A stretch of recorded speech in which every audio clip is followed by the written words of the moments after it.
The wedding should have been a joyous occasion, a celebration of love that knew no boundaries. But for James Carter, it was anything but that. The moment he announced his engagement to Aaliyah, a beautiful, intelligent, and compassionate black woman, the world around him turned hostile. His family, once warm and supportive, recoiled in disgust. His childhood friends, the ones he had grown up with, made cruel jokes behind his back. Even his colleagues at the prestigious law firm where he worked exchanged whispers, their smiles turning into forced pleasantries. "You're ruining your life," his mother had spat, her face twisted with disappointment. "Think about your future. Think about the kind of children you'll have. Do you really want them to suffer?" His father simply shook his head and muttered, "You'll regret this, son." But James didn't regret it, not for a second. Aaliyah was everything he had ever wanted in a partner.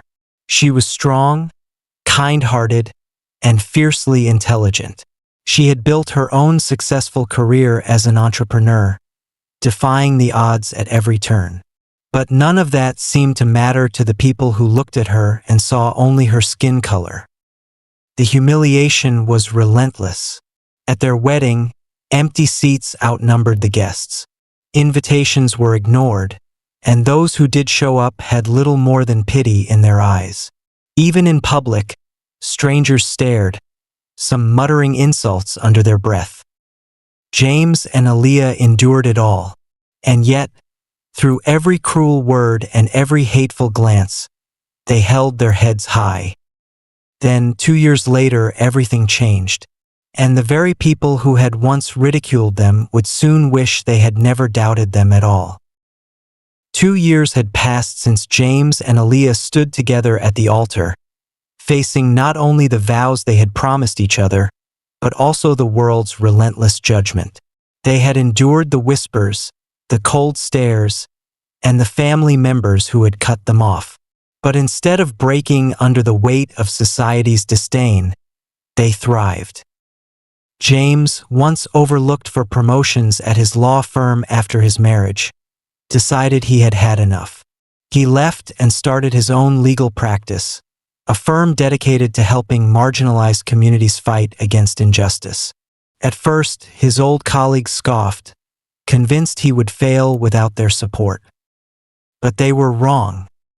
Aaliyah, already a rising entrepreneur, expanded her business into a multi-million-dollar brand. She had started small, selling handmade organic skincare products, but through sheer determination and innovative marketing, her company took off.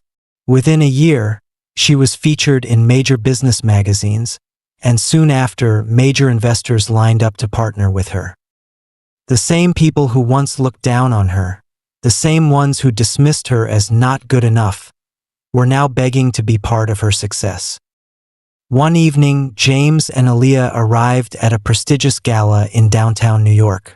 The event was meant to honor influential business leaders and philanthropists, and to everyone's surprise, the couple was the center of attention.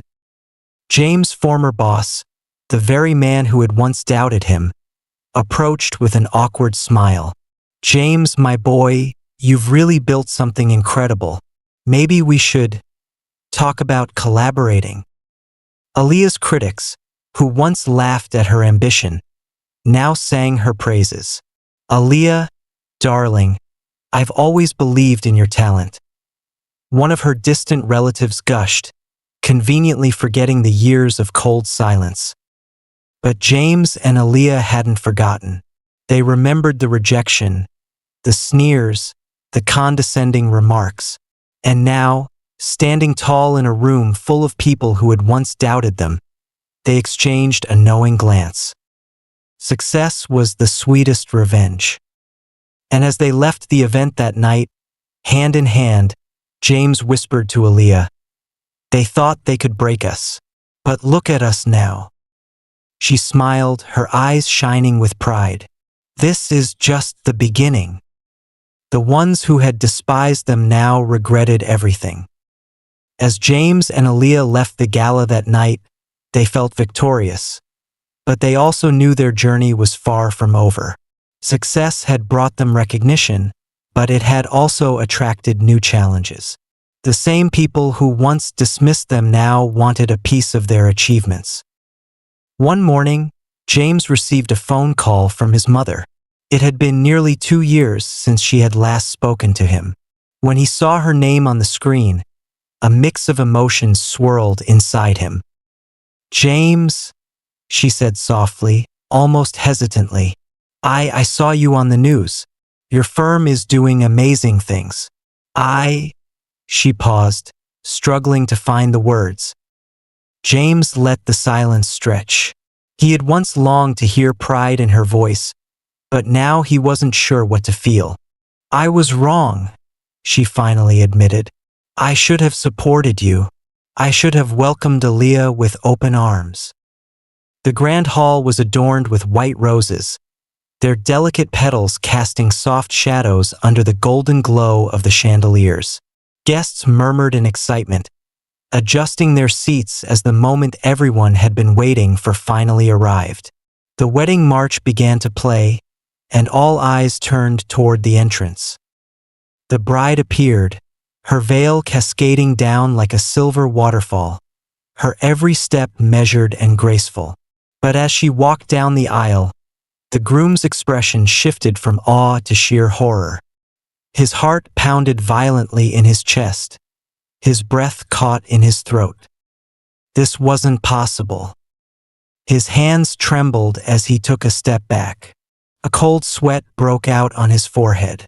The woman standing before him in the elegant white gown was someone he had never expected to see again. Someone who should have been impossible to be here. Panic surged through his veins. His fingers fumbled for his phone. Ignoring the gasps of the guests and the whispers of confusion, he dialed the police with shaking hands.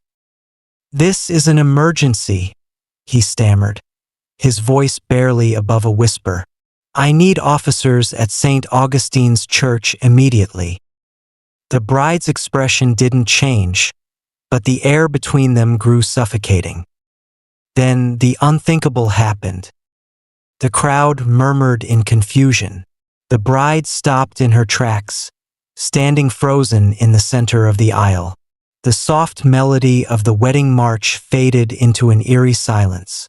The groom, David, clenched his phone, his knuckles white as he pressed the device against his ear, waiting for the operator's response. 911, what's your emergency? A calm voice asked. David's voice was barely steady. My bride, she's not supposed to be here.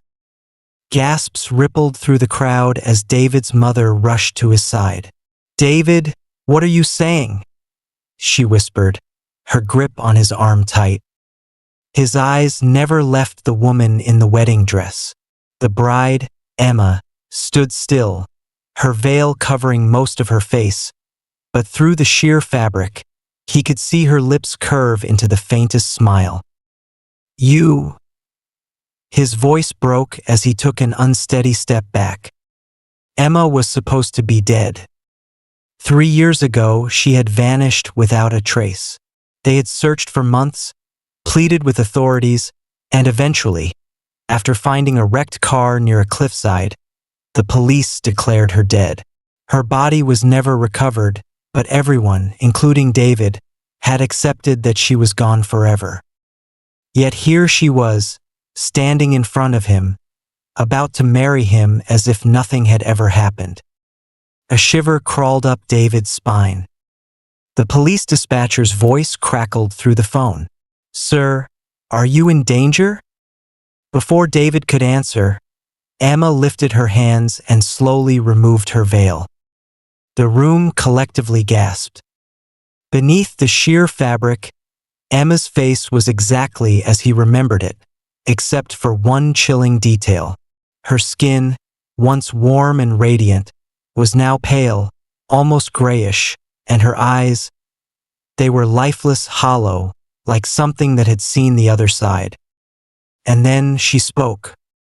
David, she said, her voice soft but carrying an unnatural weight. Why do you look so scared? His breath hitched, his legs locked in place. The air around him thickened, pressing against his chest. This wasn't real. This couldn't be real. Suddenly, the chandeliers flickered, and the temperature in the room dropped. A guttural, distorted whisper echoed through the hall.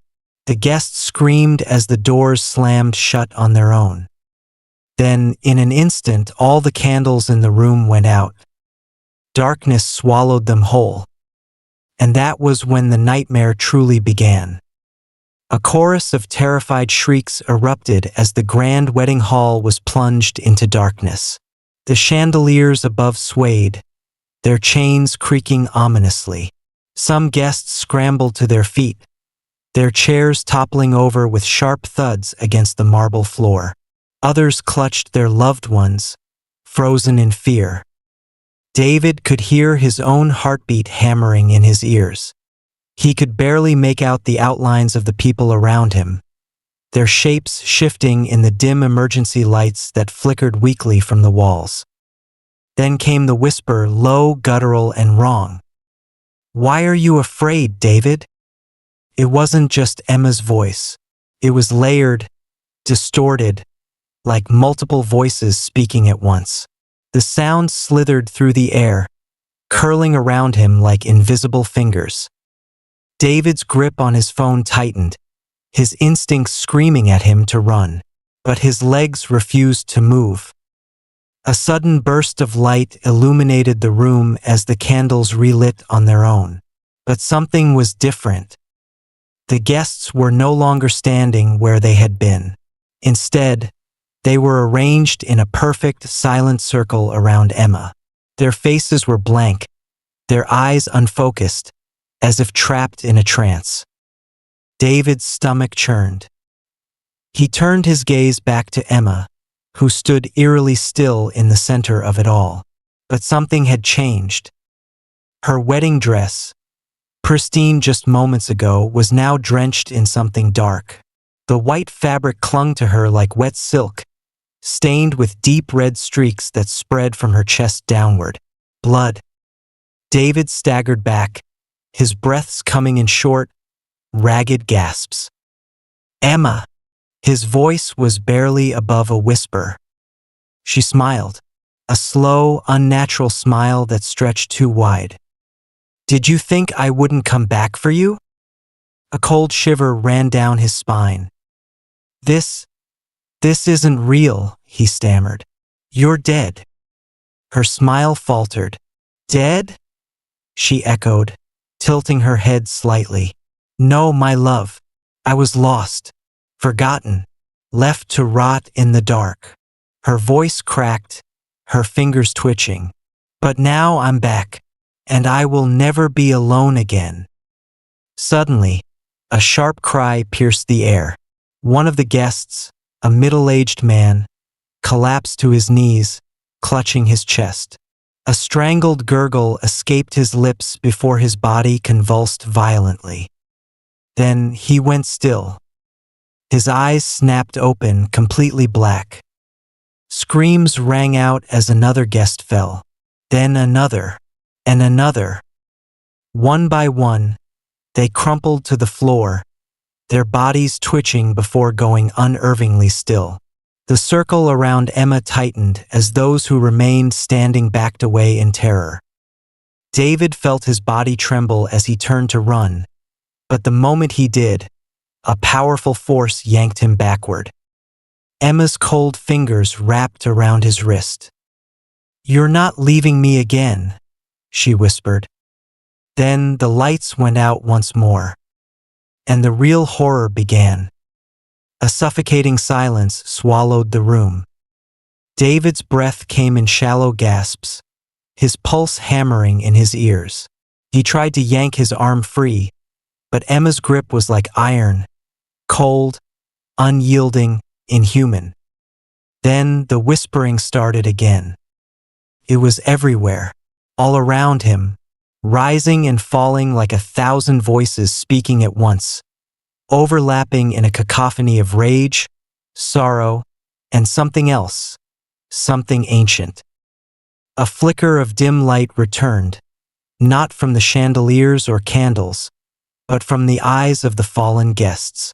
One by one, their bodies convulsed before they slowly began to rise. Their limbs jerked unnaturally, their heads snapping toward him in eerie unison. Their lips parted, but no breath left their bodies. Instead, their mouths stretched into grotesque smiles, mirroring Emma's. David's stomach turned. No! He shook his head, stepping backward. His foot hit something, a toppled chair, and he nearly lost his balance.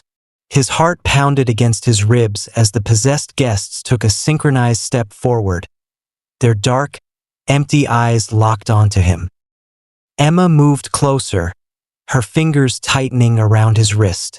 Her skin was deathly cold, her touch seeping into his bones like frostbite. "You promised, David," she whispered, her breath brushing against his ear. "Till death do us part." The words sent ice down his spine. He had made that vow once, 3 years ago, on the very day she disappeared. "No," he rasped. "This isn't real. You're not real." Emma's smile faltered. A flicker of something, hurt, anger, flashed in her hollow eyes. Then, without warning, her grip became unbearable, searing through his skin like fire. David screamed. A blinding pain shot through his veins, like something was burrowing beneath his flesh, spreading, invading. His knees buckled, and he collapsed to the floor, his vision blurred. His body wasn't his own anymore. It was slipping, being pulled into something darker, something. Emma knelt beside him, her face inches from his. The scent of decay clung to her. "Don't fight it," she cooed. "We belong together." The possessed guests loomed closer, their mouths now open in silent, gaping voids. A wave of shadows swirled around them, a force darker than anything David had ever known.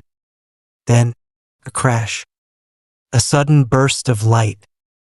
Something, had broken through the heavy doors of the wedding hall. The pressure around David's body loosened, the dark force momentarily thrown off. "David!" A voice, familiar, desperate. He forced his eyes open. Standing at the entrance, clutching a silver crucifix in one hand and a flask of holy water in the other, was his best friend, Mark. "Get away from her!" Mark bellowed.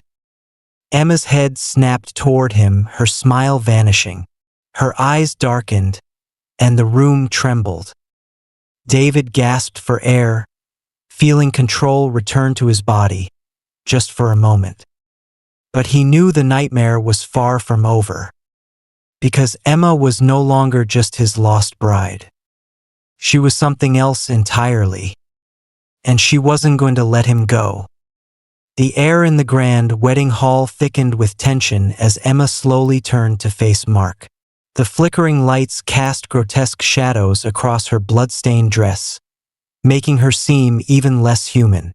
"You shouldn't have come," she said, her voice low, guttural, and laced with something ancient. Mark didn't flinch. He tightened his grip on the crucifix and took a cautious step forward. "Let him go." His voice was steady, but David could see the strain in his clenched jaw. Emma's lips curled into a sneer. "And if I don't?" Mark didn't answer. Instead, he flicked open the flask and flung a stream of holy water directly at her. The droplets sizzled the moment they touched her skin, and she let out an unearthly screech, her body convulsing as wisps of black smoke rose from her burning flesh. The room erupted into chaos. The possessed guests lunged forward, their soulless eyes locked onto Mark. He barely had time to react before they swarmed him, clawing and grasping at his arms, his face, his clothes. "David, get up!" Mark shouted, struggling under the weight of the unnatural force. David's muscles screamed in protest, but he forced himself onto his hands and knees. His vision blurred as he reached for the nearest object, a broken piece of a wooden chair. It wasn't much, but it was something. With a desperate cry, he swung it at the nearest possessed guest, the wood cracking against their skull. The force sent them stumbling back, giving Mark just enough room to break free. "Take this." Mark tossed the flask of holy water toward David, who barely managed to catch it. Emma's smile vanished. "No!" The air around her distorted, the very fabric of reality warping as she stepped forward. "David, don't do this," she pleaded, her voice suddenly softer, almost human. "I loved you. I still love you." David's heart clenched. The memories rushed back. The laughter, the late-night conversations, the dreams they had shared. The Emma he had loved was in there somewhere. Wasn't she? Mark grabbed his shoulder. "That's not her anymore." David swallowed hard. His fingers trembled as he uncapped the flask. Emma's expression darkened. "Don't." But it was too late. With one final burst of determination, David flung the remaining holy water at her. The moment it touched her, a violent shriek tore through the air, shaking the very foundations of the hall. Emma's body convulsed, her form flickering between the woman he had once loved and something grotesque, something ancient and evil. The possessed guests collapsed, their bodies limp as whatever force had controlled them was wrenched away. Emma's skin cracked, her mouth stretching open in a silent scream as a wave of darkness burst from within her, spiraling upward before vanishing into nothingness. Then silence. The chandeliers stopped swaying. The air felt lighter. The room was still. David collapsed onto his knees, his chest heaving. Mark knelt beside him, gripping his shoulder. "It's over," he said, but his voice was hoarse, uncertain. David turned his gaze toward the spot where Emma had stood. There was nothing left but the tattered remains of her wedding dress. And yet, deep in his heart, a whisper of doubt remained. Because some promises never truly die.